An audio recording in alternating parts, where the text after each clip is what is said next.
प्रधानमंत्री जी को सादर नमस्कार एवं वेबिनार में प्रतिभाग के लिए स्वागत एवं आभार। माननीय कृषि मंत्री जी, सभी उपस्थित माननीय केंद्रीय मंत्रीगण, अन्य विशेषजन एवं अन्य प्रतिभागीगण का भी स्वागत एवं आभार। यह वेबिनार माननीय प्रधानमंत्री जी की जिसके अंतर्गत जन आकांक्षाओं, जन अपेक्षाओं, जन आवश्यकताओं के अनुरूप बजट प्रावधान में जो नवीन घोषणा की गई हैं और अन्य प्रावधान किए गए हैं, उनके नियोजन एवं क्रियान्वयन हेतु हितधारकों से परामर्श किया जाता है। आज कृषि एवं संबद्ध क्षेत्रों की 10 महत्वपूर्ण घोषणाएं और आय व्यय प्रावधानों का विचार विमर्श 5 सत्रों के माध्यम से किया जाएगा। माननीय प्रधानमंत्री जी का आज की गर्मापूर्ण उपस्थिति कृषि एवं संबद्ध क्षेत्रों में उनकी शीर्ष प्राथमिकता का प्रचालक है। आज का दिन 24 फरवरी कृषि मंत्रालय का किसानों के हितार्थ योजनाओं के क्रियान्वयन के लिए भी स्वर्ण दिन है। आज ही के दिन माननीय प्रधानमंत्री जी की परिकल्पना, प्रेरणा एवं दूरदृष्टि के फलस्वरूप लागू पीएम किसान सम्मान निधि का शुभारंभ माननीय प्रधानमंत्री जी ने गोरखपुर से 24 फरवरी को 3 साल पहले किया था। आज इस योजना में 11.25 करोड़ से अधिक किसानों को 1,82,000 करोड़ से अधिक धनराशि स्थानांतरित हो गई है। इस दृष्टि से भी माननीय प्रधानमंत्री जी का आज के दिन वेबिनार आयोजन करने के लिए बहुत बहुत आभार। इन शब्दों के साथ मैं माननीय प्रधानमंत्री जी से सादर आज के वेबिनार स्मार्ट एग्रीकल्चर में उनके आशीर्वचन हेतु सादर आमंत्रित करता हूं। माननीय प्रधानमंत्री जी। नमस्कार। मंत्रिमंडल के मेरे सहयोगी, राज्य सरकारों के प्रतिनिधि, इंडस्ट्री और एकेडेमिया से जुड़े सभी साथी, कृषि विज्ञान केंद्रों में जुड़े हुए हमारे सभी किसान भाई बहन, देवियों और सज्जनों, ये सुखद संयोग है कि 3 साल पहले आज ही के दिन पीएम किसान सम्मान निधि की शुरुआत की गई थी। ये योजना आज देश के छोटे किसानों का बहुत बड़ा संबल बनी है। इसके तहत देश के 11 करोड़ किसानों को लगभग 1.25 लाख करोड़ रुपए दिए जा चुके हैं। इस योजना में भी हम स्मार्टनेस का अनुभव कर सकते हैं।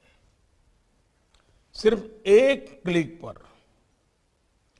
10-12 करोड़ किसानों के बैंक खातों में सीधे पैसे ट्रांसफर होना, ये अपने आप में किसी भी भारतीय को, किसी भी हिंदुस्तानी को गर्व करने वाली बात है। साथियों, बीते 7 सालों में हमने बीज से बाजार तक ऐसे ही अनेक नई व्यवस्थाएं तैयार की हैं, पुरानी व्यवस्थाओं में सुधार किया है। सिर्फ 6 सालों में कृषि बजट कई गुना बढ़ा है। किसानों के लिए कृषि लोन में भी 7 सालों में 2.5 गुना की बढ़ोतरी की गई है। कोरोना के मुश्किल काल में भी स्पेशल ड्राइव चलाकर हमने 3 करोड़ छोटे किसानों को केसीसी की सुविधा से जोड़ा है। इस सुविधा का विस्तार एनिमल हस्बेंड्री, पशुपालन और फिशरीज से जुड़े किसानों के लिए भी किया गया है। माइक्रो इरिगेशन का नेटवर्क जितना सशक्त हो रहा है, उससे भी छोटे किसानों को बहुत मदद मिल रही है। साथियों, इन्हीं सब प्रयासों के चलते हर साल किसान रिकॉर्ड प्रोडक्शन कर रहे हैं और एमएसपी पर भी खरीद के नए रिकॉर्ड बन रहे हैं। ऑर्गेनिक खेती को प्रोत्साहन देने के कारण आज ऑर्गेनिक प्रोडक्ट्स का मार्केट अब 11,000 करोड़ का हो चुका है। इसका एक्सपोर्ट भी 6 वर्षों में 2,000 करोड़ से बढ़कर 7,000 करोड़ रुपए से ज्यादा हो रहा है। साथियों, इस वर्ष का एग्रीकल्चर बजट बीते सालों के इन्हीं प्रयासों को कंटिन्यू करता है, उनको विस्तार देता है। इस बजट में कृषि को आधुनिक और स्मार्ट बनाने के लिए मुख्य रूप से 7 रास्ते सुझाए गए हैं। पहला, गंगा के दोनों किनारों पर 5 किलोमीटर के दायरे में नेचुरल फार्मिंग को मिशन मोड पर कराने का लक्ष्य है। उसमें हर्बल मेडिसिन पर भी बल दिया जा रहा है, फल फूल पर भी बल दिया जा रहा है। दूसरा, एग्रीकल्चर और हॉर्टिकल्चर में आधुनिक टेक्नोलॉजी किसानों को उपलब्ध कराई जाएगी। तीसरा, खाद्य तेल के इंपोर्ट को कम करने के लिए मिशन ऑयल पाम के साथ साथ तिलहन को जितना हम बल दे सकते हैं उसको सशक्त करने का हम प्रयास कर रहे हैं और इस बजट में इसको बल दिया गया है। इसके अलावा चौथा लक्ष्य है कि खेती से जुड़े उत्पादों के ट्रांसपोर्टेशन के लिए पीएम गति शक्ति प्लान द्वारा लॉजिस्टिक की नई व्यवस्था बनाई जाएगी। बजट में 5वां समाधान दिया गया है कि एग्री वेस्ट मैनेजमेंट को अधिक ऑर्गेनाइज किया जाएगा। वेस्ट टू एनर्जी के उपायों से किसानों की आय बढ़ाई जाएगी। छठा सॉल्यूशन है कि देश के 1.5 लाख से भी ज्यादा पोस्ट ऑफिस में रेगुलर बैंकों जैसी सुविधाएं मिलेगी ताकि किसानों को परेशानी ना हो। और 7वां ये कि एग्री रिसर्च और एजुकेशन से जुड़े सिलेबस में skill development, human resource development आज के आधुनिक समय के अनुसार बदलाव किया जाएगा।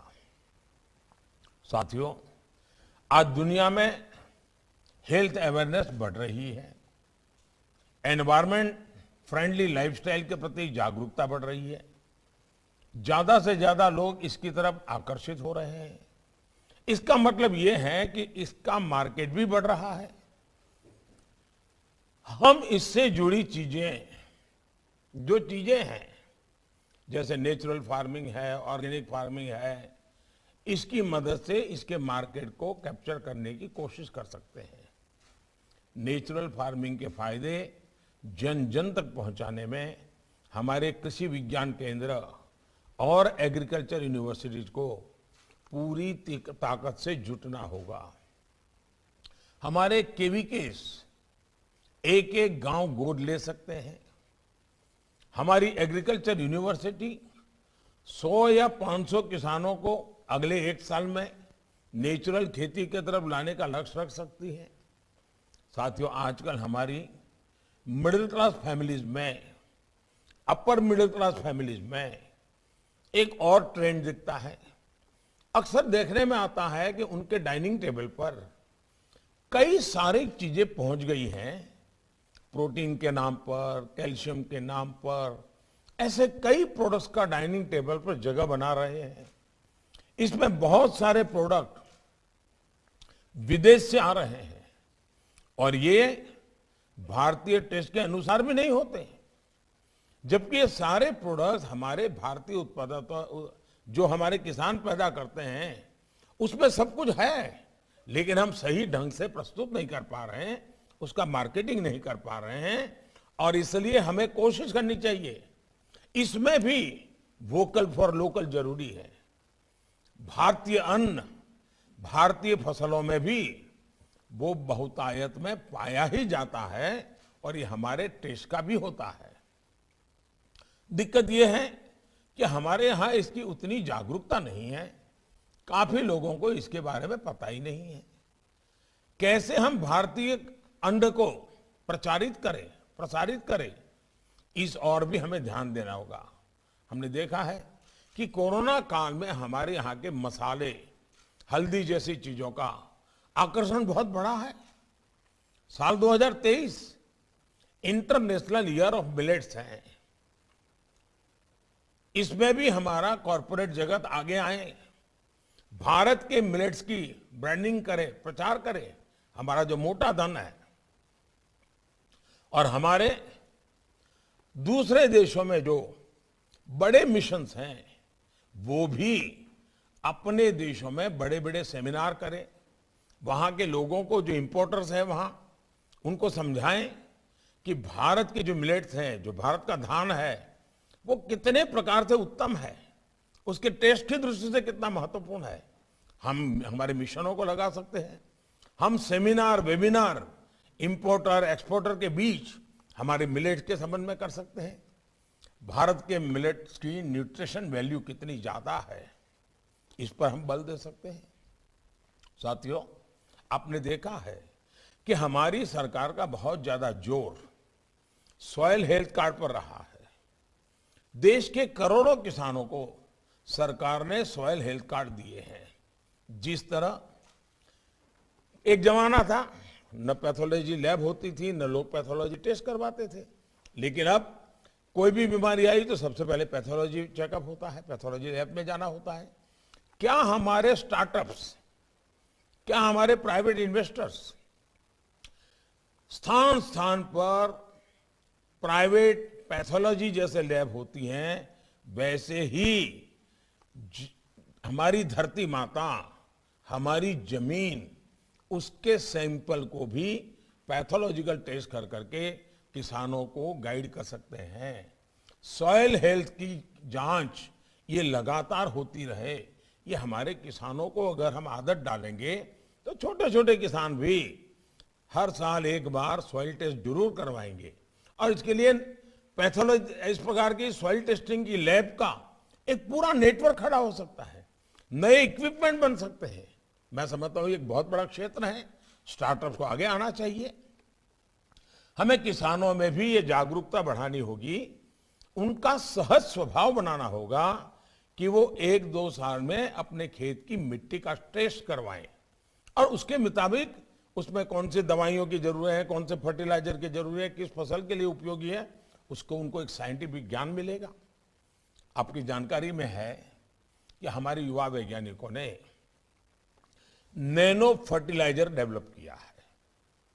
ये एक गेम चेंजर बनने वाला है। इसमें भी काम करने लेके हमारे कॉरपोरेट वर्ल्ड के पास बहुत संभावनाएं हैं।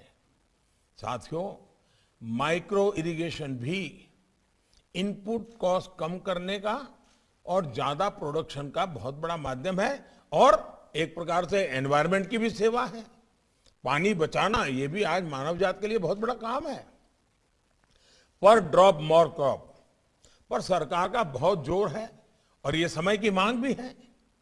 इसमें भी व्यापार जगत के लिए बहुत संभावनाएं हैं कि इस क्षेत्र में आप आइए। अब जैसे केन बेतवा लिंक परियोजना से बुंदेलखंड में क्या परिवर्तन आएंगे, ये आप सब भली भांति जानते हैं। जब कृषि सिंचाई योजनाएं देश में दशकों से अटकी हुई हैं, उन्हें भी तेजी से पूरा किया जाना चाहिए। साथियों, आने वाले 3-4 सालों में हमने एडिबल ऑयल प्रोडक्शन को अभी के लगभग 50% तक बढ़ाने का जो लक्ष्य रखा है, उसको हमें समय पर हासिल करना है। National mission on edible oil के तहत ऑयल पाम की खेती में विस्तार में बहुत पोटेंशियल है और भी तिलहन के क्षेत्र में हमें बहुत बड़ी मात्रा में आगे बढ़ने की आवश्यकता है। क्रॉप पैटर्न के लिए, क्रॉप डाइवर्सिफिकेशन के लिए, बढ़ावा देने के लिए भी हमारे एग्री इन्वेस्टर्स को भी आगे आना चाहिए। जैसे भारत में किस तरह की मशीनें चाहिए, इस बारे में इंपोर्टर्स को पता होता है। वो जानते हैं कि किस तरह की चीजें चलेगी। इसी तरह से हमारे यहां फसलों की जानकारी होनी चाहिए। जैसे अभी तिलहन और दलहन का ही उदाहरण लें, देश में इसकी बहुत ज्यादा डिमांड है। ऐसे में हमारे कॉरपोरेट वर्ल्ड को इसमें आगे आना चाहिए। ये आपके लिए एक एश्योर्ड मार्केट है, विदेश से लाने की क्या जरूरत है। आप किसानों से पहले से कह सकते हैं कि हम इतना फसल आपसे लेंगे, अब तो इंश्योरेंस की व्यवस्था है, तो इंश्योरेंस के कारण सुरक्षा तो मिल ही रही है। भारत की फूड रिक्वायरमेंट की स्टडी हो और जिन चीजों की आवश्यकता है उसे भारत में ही प्रोड्यूस करने की दिशा में हम सबको मिलकर के काम करना चाहिए। साथियों, आर्टिफिशियल इंटेलिजेंस 21वीं सदी में खेती और खेती से जुड़े ट्रेड को बिल्कुल बदलने वाली है। किसान ड्रोन्स का देश की खेती में अधिक से अधिक उपयोग इसी बदलाव का हिस्सा है।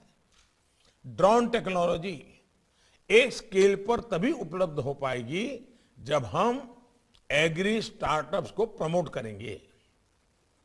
पिछले 3-4 वर्षों में देश में 700 से ज्यादा एग्री स्टार्टअप्स तैयार हुए हैं। साथियों, पोस्ट हार्वेस्ट मैनेजमेंट पर बीते 7 सालों में काफी काम हुआ है। केंद्र सरकार का यह निरंतर प्रयास रहा है कि प्रोसेस फूड का दायरा बढ़े, हमारी क्वालिटी इंटरनेशनल स्टैंडर्ड की हो। इसके लिए किसान संपदा योजना के साथ ही पीएलआई स्कीम महत्वपूर्ण है। इसमें वैल्यू चेन की भी बहुत बड़ी भूमिका है। इसलिए 1 लाख करोड़ रुपए का विशेष एग्रीकल्चर इंफ्रास्ट्रक्चर फंड बनाया गया है। आपने देखा है कि कुछ दिन पहले ही भारत ने यूएई, गल्फ कंट्रीज के साथ, अबू धाबी के साथ कई महत्वपूर्ण समझौते किए हैं। इसमें फूड प्रोसेसिंग में सहयोग बढ़ाने के लिए भी कई अहम फैसले लिए गए हैं। साथियों, एग्री रेसिड्यू, जिसे पराली भी कहते हैं, उसका मैनेजमेंट किया जाना भी उतना ही जरूरी है। इसके लिए इस बजट में कुछ नए उपाय किए गए हैं, जिससे कार्बन एमिशन भी कम होगा और किसानों को इनकम भी होगी। और ये हम सबको, जो वैज्ञानिक या टेक्नोलॉजी के दिमाग के लोग हैं, कृषि जगत का एक भी वेस्ट बर्बाद नहीं होना चाहिए। हर वेस्ट का वेल्थ में कन्वर्जन होना चाहिए। हमें बारीकी से सोचना चाहिए, इसके लिए नई नई चीजें लानी चाहिए। पराली के मैनेजमेंट के लेकर के हम जो भी समाधान कर रहे हैं, वो किसानों के, उनके लिए भी उसको स्वीकार करना बड़ा आसान हो जाएगा। इस पर बातचीत होनी चाहिए। पोस्ट हार्वेस्टिंग वेस्ट हमारे यहां किसानों के लिए बड़ी चुनौती है। अब उसको वेस्ट को वेल्थ में कन्वर्ट कर देंगे तो किसान भी सक्रिय रूप से हमारा साथी बनकर के भागीदार बन जाएगा। ऐसे में लॉजिस्टिक्स और स्टोरेज की व्यवस्था को बढ़ावा, उसे विस्तार देते रहना बहुत जरूरी है। सरकार इसमें काफी कुछ कर रही है, लेकिन हमारा जो प्राइवेट सेक्टर है उसे भी इस क्षेत्र में अपना योगदान बढ़ाना होगा। और मैं बैंकिंग सेक्टर को भी कहूंगा, बैंकिंग सेक्टर भी हमारे प्रायोरिटी लैंडिंग में इन सारी चीजों को कैसे बल दें, टारगेट कैसे तय करें, उसका मॉनिटरिंग कैसे करें। अगर हम बैंकों के द्वारा इस क्षेत्र में अगर धन मुहैया कराएंगे तो हमारे प्राइवेट सेक्टर के छोटे छोटे लोग भी बहुत बड़ी मात्रा में इस क्षेत्र में आएंगे। मैं एग्रीकल्चर क्षेत्र में मौजूदा प्राइवेट प्लेयर से कहना कि इसे भी वो अपनी प्राथमिकता से रखें। साथियों, एग्रीकल्चर में इनोवेशन और पैकेजिंग दो ऐसे क्षेत्र हैं जिन पर और ज्यादा ध्यान दिए जाने की जरूरत है। आज दुनिया में कंज्यूमरिज्म बढ़ रहा है, तो पैकेजिंग और ब्रांडिंग इसका बहुत महत्व है। फलों की पैकेजिंग में हमारे कॉरपोरेट हाउसेज को, एग्री स्टार्टअप्स को बड़ी संख्या में आगे आना चाहिए। इसमें भी जो एग्री वेस्ट होता है उससे बेस्ट पैकेजिंग कैसे की जा सकती है, उस और उन्हें ध्यान देना चाहिए। वो इसमें किसानों की मदद करें और इस दिशा में अपनी योजनाएं बनाएं। भारत में फूड प्रोसेसिंग और इथेनॉल में निवेश की बहुत संभावनाएं बन रही हैं। सरकार इथेनॉल की 20% ब्लेंडिंग का लक्ष्य लेकर चल रही है। एश्योर्ड मार्केट है। 2014 से पहले जहां 1-2% इथेनॉल ब्लेंडिंग होती थी, वहीं अब ये 8% आसपास पहुंच चुकी है। इथेनॉल ब्लेंडिंग को बढ़ाने के लिए सरकार काफी इंसेंटिव दे रही है। इस क्षेत्र में भी हमारे व्यापारी जगत आगे आए, हमारे बिजनेस हाउसेस आगे आए। एक विषय नेचुरल जूसेस का भी है। इसकी पैकेजिंग का बहुत महत्व है। ऐसी पैकेजिंग जिससे उस प्रोडक्ट की आयु लंबी हो, वो ज्यादा से ज्यादा दिनों तक चले, इस और भी काम किया जाने की आवश्यकता है, क्योंकि हमारे यहाँ इतनी विविधता वाले फल होते हैं। और भारत में नेचुरल जूसेस, हमारे जो फलों के रस है, बहुत सारे ऑप्शंस अवेलेबल हैं, बहुत सारी वैरायटीज हैं। हमें बाहर की नकल करने के बजाय भारत में जो नेचुरल जूसेस है उसे प्रमोट करना चाहिए, पॉपुलर करना चाहिए। साथियों, एक और विषय है कोऑपरेटिव सेक्टर का। भारत का कोऑपरेटिव सेक्टर काफी पुराना है, वाइब्रेंट है। चाहे वो चीनी मिलें हो, खाद कारखाने हो, डेयरी हो, ऋण की व्यवस्था हो, अनाज की खरीद हो, कोऑपरेटिव सेक्टर की भागीदारी बहुत बड़ी है। हमारी सरकार ने इससे जुड़ा नया मंत्रालय भी बनाया है और उसका मूल कारण किसानों की ज्यादा से ज्यादा मदद करने का है।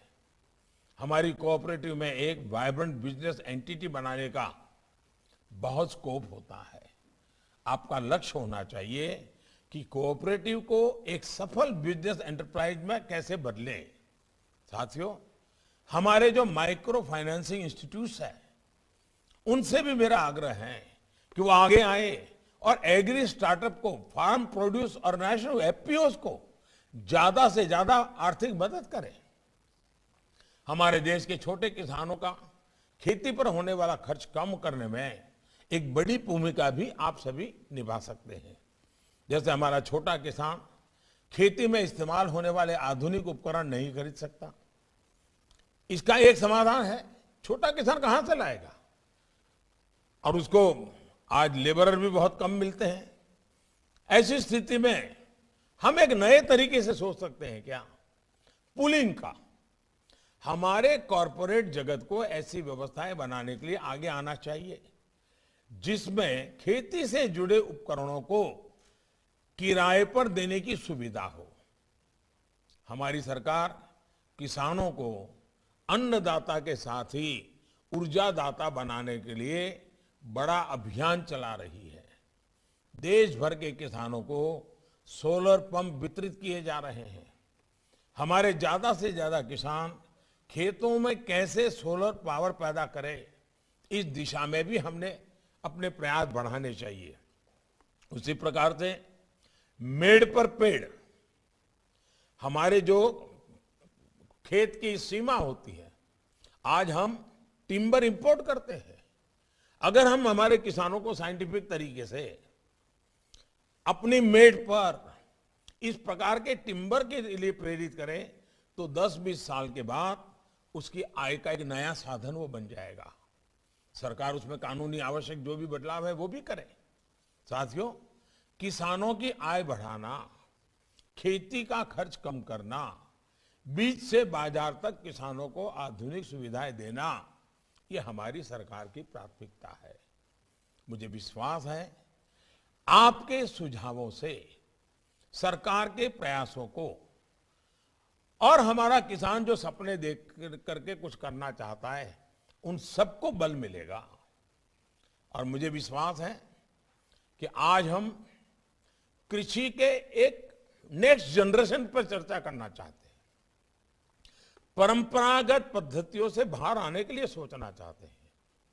बजट के लाइट में, बजट में जिन चीजों का प्रावधान किया गया है उसी के लाइट में हम अच्छा कैसे कर सकते हैं। और हमारी आपसे मेरा आग्रह यही है, इस सेमिनार में निकलना चाहिए। 1 अप्रैल से ही नया बजट जिस दिन लागू होगा उसी दिन हम चीजों को रोल आउट कर दें, काम शुरू कर दें। अभी हमारे पास पूरा मार्च महीना है, बजट ऑलरेडी संसद में रख दिया गया है, अब वो बजट ही हमारे सामने है। ऐसी स्थिति में हम समय न खराब करते हुए जून जुलाई में हमारा किसान खेती का नया वर्ष प्रारंभ करें, उसके पहले इस मार्च महीने में सारी तैयारी कर लें। अप्रैल में हम किसानों तक चीजों को पहुंचाने का प्लान करें। उसमें हमारा कॉर्पोरेट वर्ल्ड आए, हमारा फाइनेंशियल वर्ल्ड आए, हमारे स्टार्टअप आए, हमारे टेक्नोलॉजी के लोग आए। हम भारत की आवश्यकताओं को, कृषि प्रधान देश हैं, हमें एक तसु भर चीज बाहर से नहीं लानी चाहिए। देश की आवश्यकताओं के अनुसार हमें तैयार करना चाहिए। और मुझे विश्वास है, अगर हम हमारे किसानों को, हमारी एग्रीकल्चर यूनिवर्सिटीज को, हमारे एग्रीकल्चर के स्टूडेंट्स को इन सारे कामों के एक प्लेटफॉर्म पर लाकर के आगे बढ़ेंगे, तो सच्चे अर्थ में बजट ये सिर्फ आंकड़ों का खेल नहीं रहेगा। बजट जीवन परिवर्तन, कृषि परिवर्तन, ग्राम जीवन परिवर्तन का एक बहुत बड़ा साधन बन सकता है। इसलिए मैं आपसे आग्रह करता हूं कि ये सेमिनार, ये वेबिनार बहुत ही प्रोडक्टिव होना चाहिए, कॉन्क्रीट होना चाहिए, सारे एक्शनेबल पॉइंट के साथ होना चाहिए, और तभी जाकर के हम परिणाम ला सकेंगे। मुझे विश्वास है कि आप सभी इस क्षेत्र से जुड़े देश भर के लोग आज इस वेबिनार से जुड़े हैं। इसके कारण डिपार्टमेंट को भी बहुत ही अच्छा मार्गदर्शन आपकी तरफ से मिलेगा। सीमलेसली चीजों को लागू करने का रास्ता निकलेगा और हम तेजी से साथ मिलकर के आगे बढ़ेंगे। मैं फिर एक बार आप सबका बहुत बहुत धन्यवाद करता हूं और मैं शुभकामनाएं देता हूं।